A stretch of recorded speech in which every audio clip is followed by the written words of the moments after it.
The build of my Gemini coupe continues on Mighty Car Mods. Let's do it.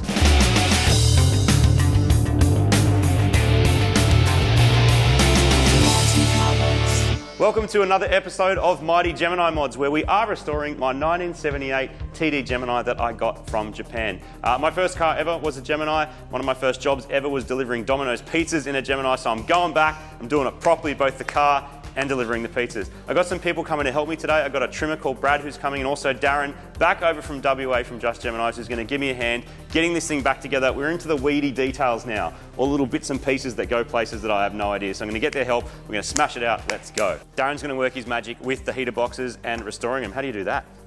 We just take them all apart, get rid of the old foam, and then just replace it. Oh, because you can unscrew the whole things and just split them? Yeah, so we just need to put this sort of insulation on here to stop it leaking. Mm-hmm. And then we've already taken this apart. We're going to put some more on this side and on the little flappy doors that are inside here. So from the factory, it just has like sticky backed foam on it? Yep, that's and we're right. just replacing it? Yeah, because the old stuff just turns to dust, and then the heater box doesn't really blow air out very well. The plan is to do a bunch of this stuff like heater boxes in and around the engine bay and inside, so that when we start trimming, it's all in place. Fixes like this may not be glamorous, but a working heater is a requirement to get registered and on the road. Why? Well, to demist your windscreen. A bonus being you'll stay toasty in your underpants on a drive to the snow. I don't know who owns these, I don't think they're mine. I have a few leftover bits I forgot to paint last time, so while they get some primer and black paint, Darren is going to refoam my heater box. Next, I'm going to get started on the wiring. Dave will be helping me later on, but to save him some time, I'm going to strip back the old loom so we can lay it out and work out which bits we do and don't need.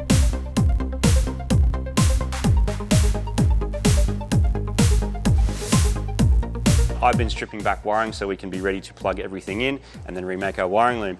I also need to do the throttle pedal. This is because we're going to be doing carpets soon, so the pedal needs to be in place. This is the original Gemini one. It's a cable throttle. It's very old school. This is out of a Gen 4 Subaru Liberty. Now these are Alan Turbo Yoda's pedal of choice because it's got a metal bracket on the back, which is easy to weld. You can also cut and shut this to make it sit where you want. And actually, they're not that different. So I'll be able to use this bottom bolt hole to locate it. It looks sort of in the same place. And then I'm just going to change the way that this actual pedal sits here by cutting and welding that to get it roughly in the same place, and then chuck one extra bolt through the top. And that should be E-throttle in the Gemini. Pretty cool. Push me harder.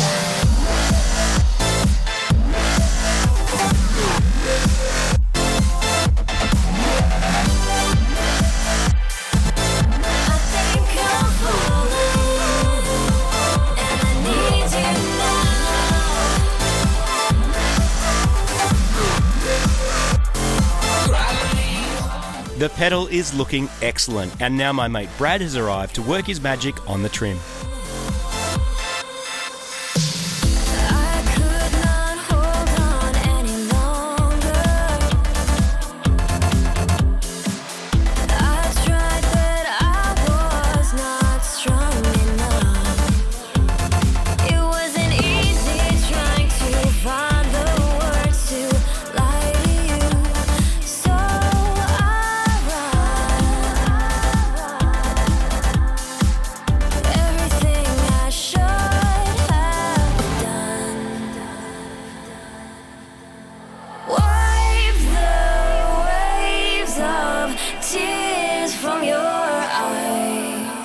Reflections of smoke and fire.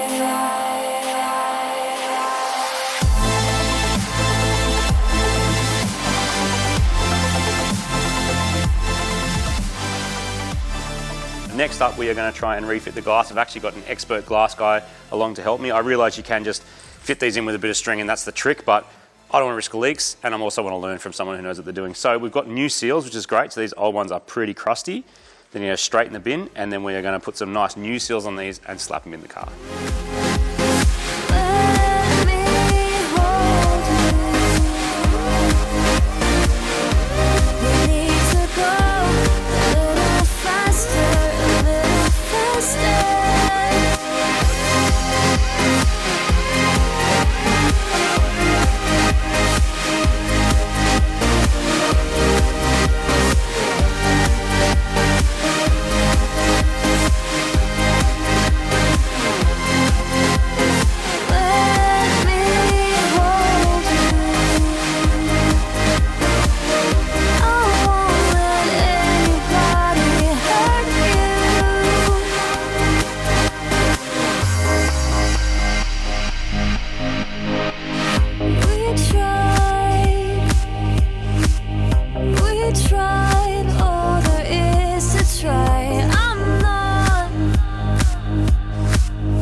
Thanks to the efforts of Darren and Brad, a lot of stuff has happened. Me and Darren actually test fitted the front headlights. We've still got to do a lot here. The intercooler is on its way back from Plazmaman this morning, so we can refit all that and make it all work.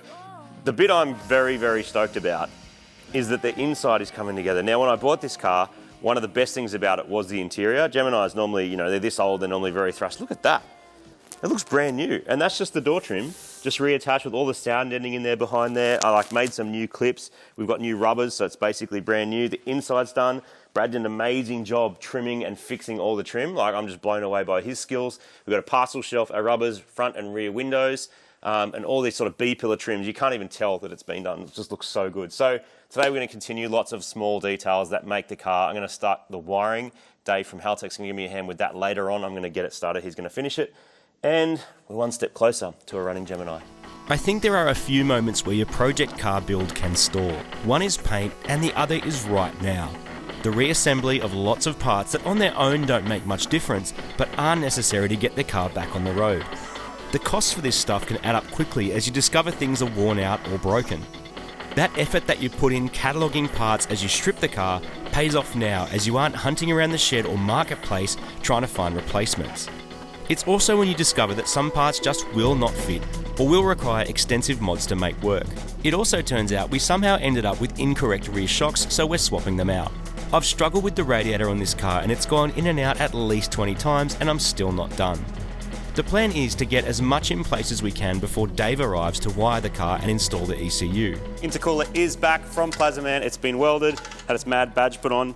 They've actually welded the tank to the core. They've done all the welds here from what me and Alan sort of roughed in. I put the radiator in. I have round back welded the holes through here so nothing will rust, and then coated all this in like a deadening material, tar stuff. And now the cooler can go back in. Yes, so good. Maybe wait till the paint dries a bit though, eh?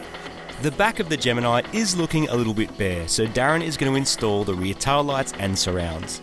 They got painted in the same satin black as the bumpers. And speaking of bumpers, yes, the JDM Geminis like this had a totally different design to what we got in Australia. Over here, it was all about chrome and they're a little bit smaller also. Speaking of things that are shiny, the Plazmaman intake manifold can now be installed permanently onto the engine. It needs fittings installed for brake vacuum, ECU map sensor hose and a purge solenoid, so they can all go in, followed by some injectors I got from Raceworks. I'll whiz up some spacers on the lathe so the height of the injectors is spot on, and then the O-rings can go on and we can bolt it to the engine. Next, the intercooler can go on now that it's been fully welded and finished.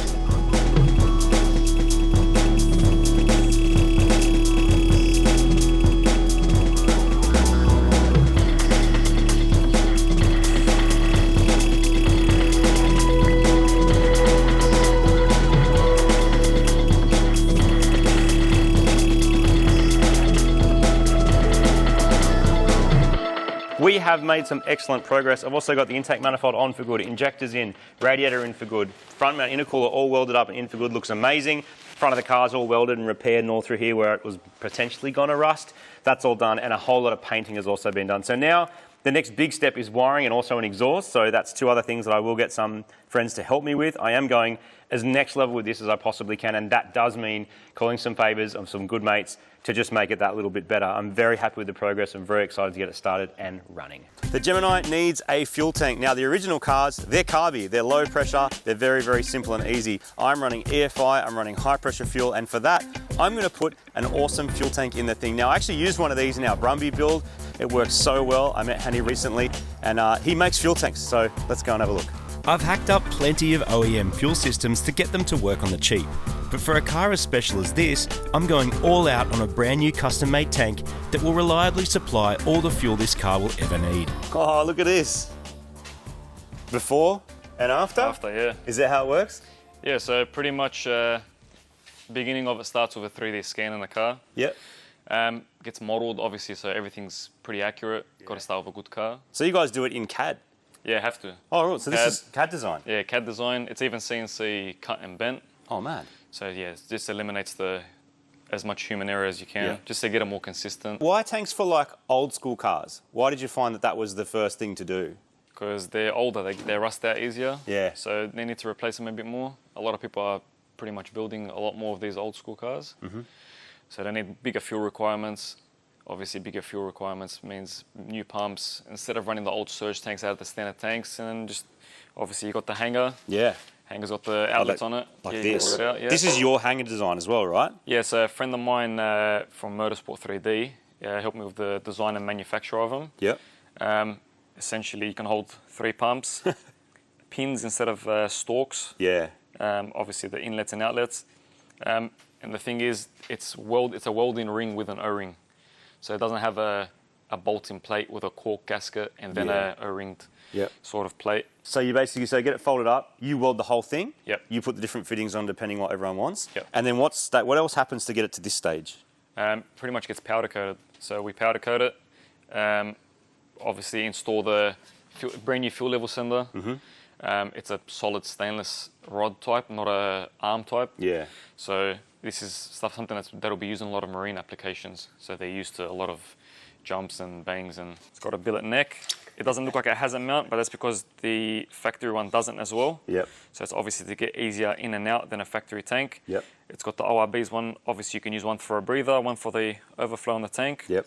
And it'll slide into your rubber grommet. So the 3 pumps go into those 3 fittings, but actually come out in one huge dash 12. Yep. So there's guys that'd be like over 1,000 horsepower that could use 100%. this. Oh, that's 100%. pretty cool, man. Well, that's overkill for what I need. But what I love about this is new tank, chuck the rusty thing away. That was the drama I had with the Brumby, right? Yeah. You just can't get tanks anymore. Yeah, My Gemini one's scarce. not as bad, but this is just a nice way to go EFI. And it's made here in Australia, which is cool, by Honey at Hak Fabrications. This is what it used to look like. This is the one that's going in my car looks like. That's it. This is mad, dude. Thanks so much. No Can't wait worries. to put it in. No worries, man. Anything. There's something great about fresh fabricated parts for old cars. It gives them a new lease on life and unlocks the potential for big reliable power, thanks to some clever engineering and fabrication skills.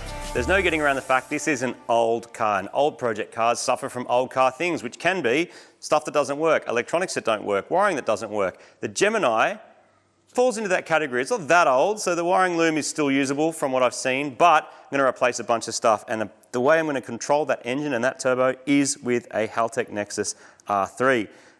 That is an awesome bit of kit. That's going to do injection, it's going to do spark, it's going to do triggering, it's going to do boost control, it's going to do everything. But not only that, for other functions of the car, we're also going to control with a PD16. So that power distribution module, think of it as a very, very smart fuse box. It does a whole lot of other stuff too, but it also gives us lots of other options for inputs and outputs. The only other thing that's really, really helpful in a time like this is a Davo. Your friend and mine, Davo, he's offered to come down. Everyone's getting really excited about this car. I think it's just in that state where it's like... I like that you've been reeling people in for years and just like, when? Now. When? The Time answer is is now. now. Yeah. So Davo, can you give me a little bit of a rundown of what we're going to put in it and why we're going to put this stuff in it? Beautiful. We are, like you said, we're going to start with the R3. So like you said, we're going to do all of the spark, we're going to do injection, we're going to do all of the engine functionality. And the way I'm kind of going to attack it, I think, is we're going to do all of the engine vitals that keep the engine alive. So we'll do fans through this, we'll do fuel pump through this, and then we'll do all the body side of things through the PD16. They talk to each other, and then they run the car as a collective together. Amazing. All the sensors, brand new sensors for everything. So we'll do oil pressure, fuel pressure, and temp, coolant pressure, and temp. And we'll do brand new air temp, brand new coolant temp, replace everything that was on the engine.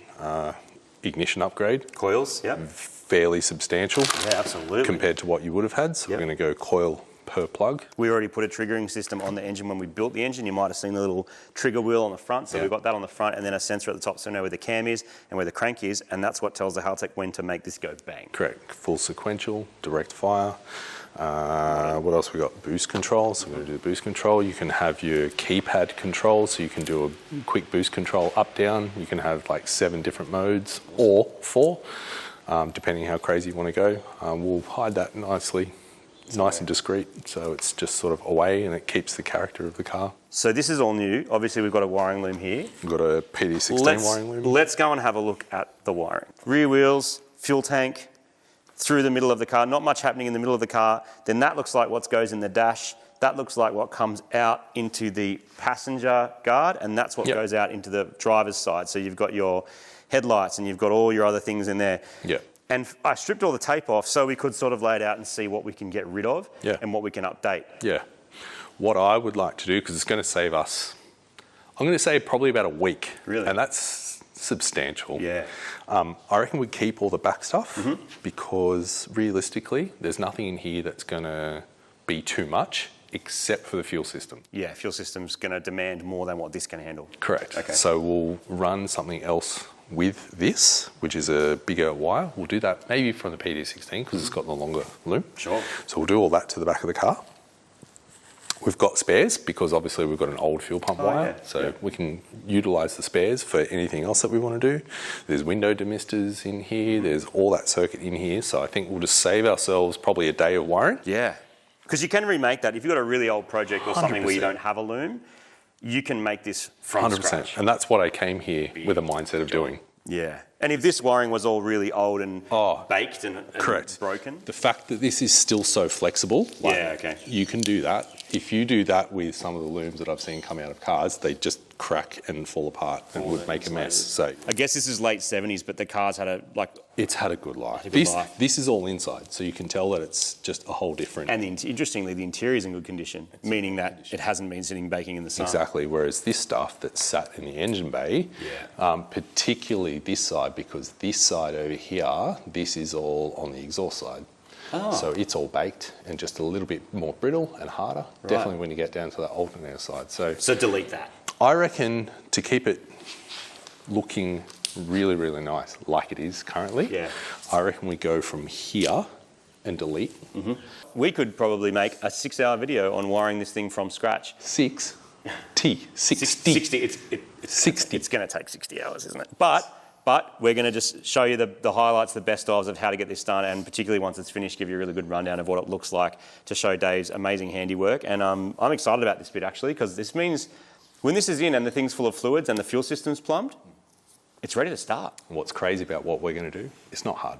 Not really. It's not hard. No. When you go through every single wire, and like Al said it a million times in his videos, every single one of these wires has a purpose. Yes. Except for the spare. there's a fuse in there that says spare. What I like about laying it out is you can go from the tail light and go, okay, I know what tail light that is, what colour is the wire, and literally trace it. Yep. And you know where the switch is, you know how that's triggered, you know where the power comes from, and how things are grounded, because sometimes it can get very confusing. So This is very achievable, and you guys can do this. It's So go buy a Gemini. It's not that difficult. and stick your Haltech in it. I know what you're thinking. You're thinking you'll just go and buy a carby, plug in a few wires and go and do a skid. And sure, that works, but add a turbo, add a modern intake manifold and a bunch of sensors, and all of a sudden, like us, you're just drowning in wires anyway. Every wire has a purpose, and this stuff comes with instructions on how to connect it to get started. There is no denying it's time consuming and can be confusing at times, but I reckon it's totally worth the effort. We are checking off a lot of things off my massive list. Just looks like this. I've had this running for months now, and we're getting down towards the detail end. Now the wiring is taking shape. It is awesome. Dave is doing an amazing job. It's methodical. He'll tell you, it's not hard. You just have to be methodical. We're plugging everything in. I'm also remembering bits and pieces of stuff that I realise I need, like charcoal canister and purge, and I need to have the emissions the same as when the car came out. That is very important because I do need to get this car through engineering, which is a whole nother step. I'll take on a bit of that, maybe not the whole thing, because you might not have 3 weeks. But anyway, we've got to do things like brakes. We've got to size the brakes correctly to the kind of performance and power that we've got. So I've got a solution for that. We've got to do our breathing system, so off the top here and off where the distributor used to be. What else? Battery. We need a battery. Carpet trims and seats. That'll be last. I've got to cover my pod filter and got to do purge, fuel breather and block breather. So my next big job is actually fuel system. I've got it set up here. I've got injectors. I've got this. I've got my pulse damper, my fuel pressure sensor. I've got to get the fuel from the new fuel tank up into here. So that's my next job. We're going to do that while Dave completes the wiring. Dave is laying out the wiring over the engine so he can work out where each branch of wires goes out from the main loom.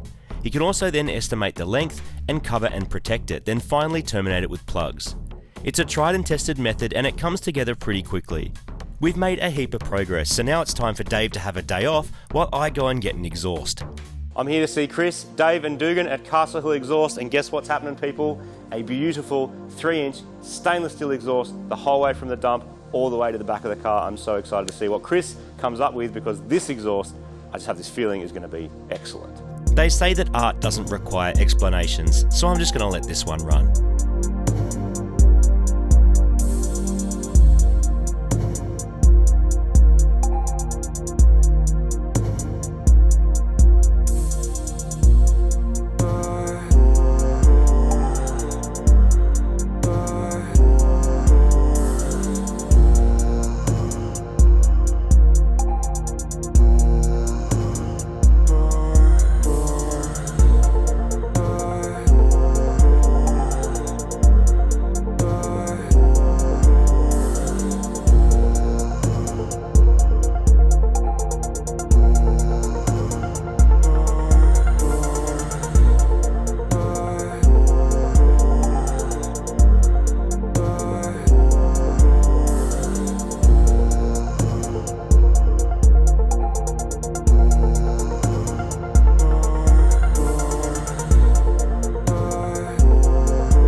above me is an absolutely epic looking 3-inch exhaust system. Chris has done an amazing job.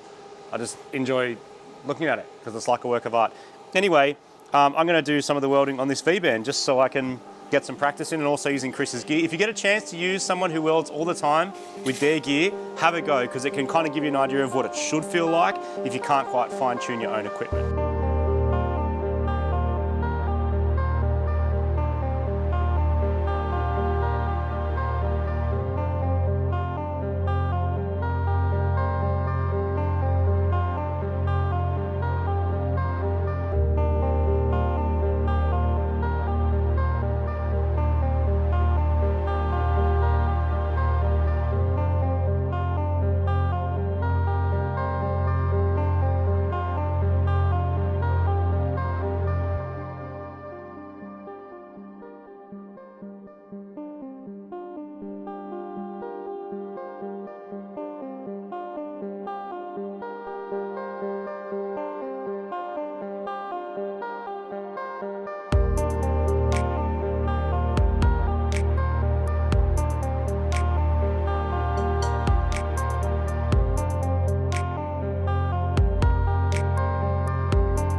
Thanks to the skills of some very talented mates, the car is looking absolutely epic. The exhaust, I think, is a work of art. We made heaps of progress on the wiring and the fuel tank, which you will see in the next episode. We're going to put it in and plumb it. That's what's left to do. The car still needs to be plumbed. The wiring has to be finished. But next episode, the aim is to start this mad Gemini. A massive thank you, of course, to Domino's, who have been sponsoring this build.